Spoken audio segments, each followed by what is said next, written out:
ప్రభుత్వం ప్రకటించిన మెగా డిఎస్సిలో స్పోర్ట్స్ కోటా కింద వ్యాయామ ఉపాధ్యాయ పోస్టులకు దరఖాస్తు చేసుకున్న పలువురు అభ్యర్థులు నకిలీ ధృవపత్రాలను సమర్పించినట్లు గుర్తించారు.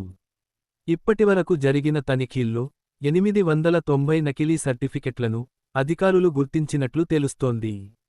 గతంలో 2% ఉన్న క్రీడా రిజర్వేషన్ను ఇప్పుడు 3% పెంచి 421 వ్యాయామ ఉపాధ్యాయ పోస్టులను ప్రకటించారు.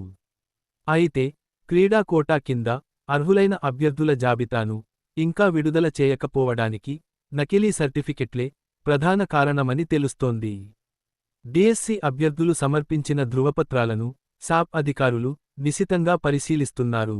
ఈ పరిశీలనలో ప్రతి క్రీడాంశానికి జాతీయ స్థాయి పోటీలు నిర్వహించడానికి ఫెడరేషన్ విడుదల చేసే క్యాలెండర్కు సంబంధం లేకుండా సర్టిఫికెట్లను సమర్పించినట్లు కనుగొన్నారు.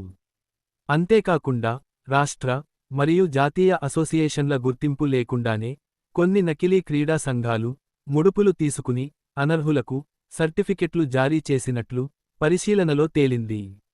ఈ వ్యవహారం సాప్ చైర్మన్ రవినాయుడు దృష్టికి రావడంతో మరింత నిశితంగా పరిశీలిస్తున్నారు.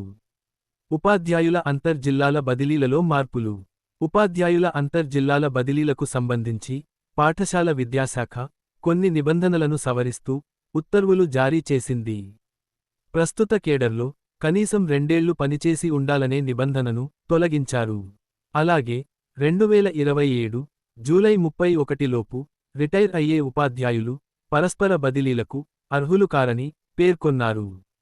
ఈ మార్పుల నేపథ్యంలో బదిలీల షెడ్యూల్లో కూడా మార్పులు చేశారు మరియు ఈ నెల 27 వరకు దరఖాస్తు చేసుకునే అవకాశం కల్పించారు.